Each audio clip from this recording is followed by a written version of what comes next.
Bismillahirrahmanirrahim. Assalamualaikum warahmatullahi wabarakatuh. Please allow me to introduce myself. My name is Muhammad Rifki and anyone call me as Rifki. Here I would like to tell a story about the blind beggar and the Prophet Muhammad sallallahu alaihi wasallam. In one place, the market in Medina, Al-Munawwarah, there was a blind Jewish beggar who always begged. Every time someone passes in front of him, the beggar always says bad things about the figure of the Prophet Muhammad sallallahu alaihi wasallam.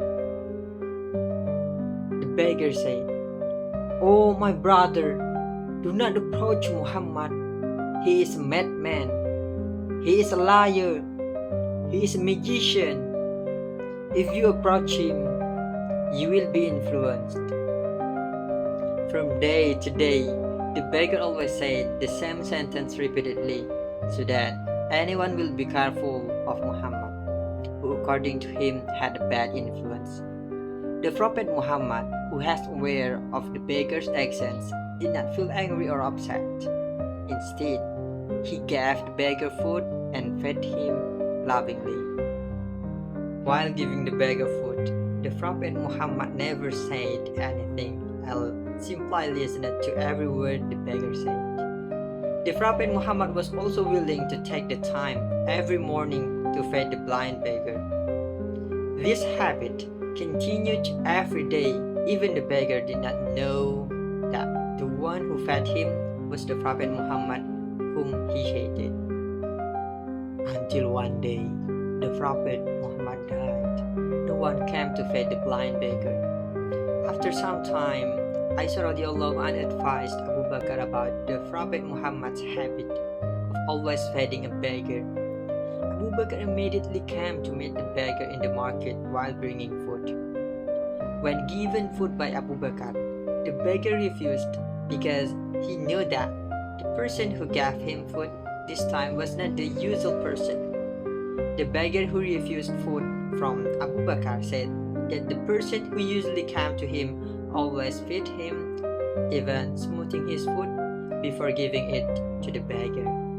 Abu Bakr was reprimanded by the beggar. "Who are you?" And Abu Bakr replied, "I'm an ordinary person." The beggar said again, "No, you are not. Surely you are not the one who usually comes to me. When he comes, it's not difficult for this hand to hold and not difficult for this mouth to chew. The one who usually comes to me always feeds me, and he first messes the food and then gives it to me."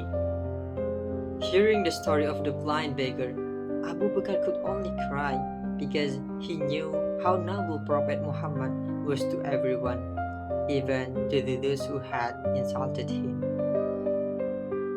Abu Bakr said, "I'm not someone who usually comes to you. I'm one of his companions. The noble person is gone. He is Muhammad, the Prophet Muhammad." After hearing Abu Bakr's explanation, the blind beggar was shocked and he cried and said, The beggar said, "Is it really so? All this time I have been insulting him, slandering him, and he never got angry at all. He comes to me with food every morning. He is a noble person." After the incident, the blind beggar who insulted the Prophet Muhammad immediately recited the creed in front of Abu Bakr. This proved that the compassion, gentleness, and kindness of the Prophet Muhammad can move a person's heart and make him embrace Islam. That is the story of the blind beggar who insulted the Prophet Muhammad until he finally regretted it. From this story, Muslims can learn that the Prophet Muhammad was a noble person. With his extraordinary patience, he did not even reply to insults, but continued to do good. Hopefully, the story and morals of the Prophet Muhammad can be emulated by all mankind. Perhaps that's all for me from my storytelling about the blind beggar and the Prophet Muhammad sallallahu alaihi wasallam. and I beg your apologize if you got many mistake from my storytelling. And thank you very much for your nice attention. And see you in the next time. Assalamualaikum warahmatullahi wabarakatuh.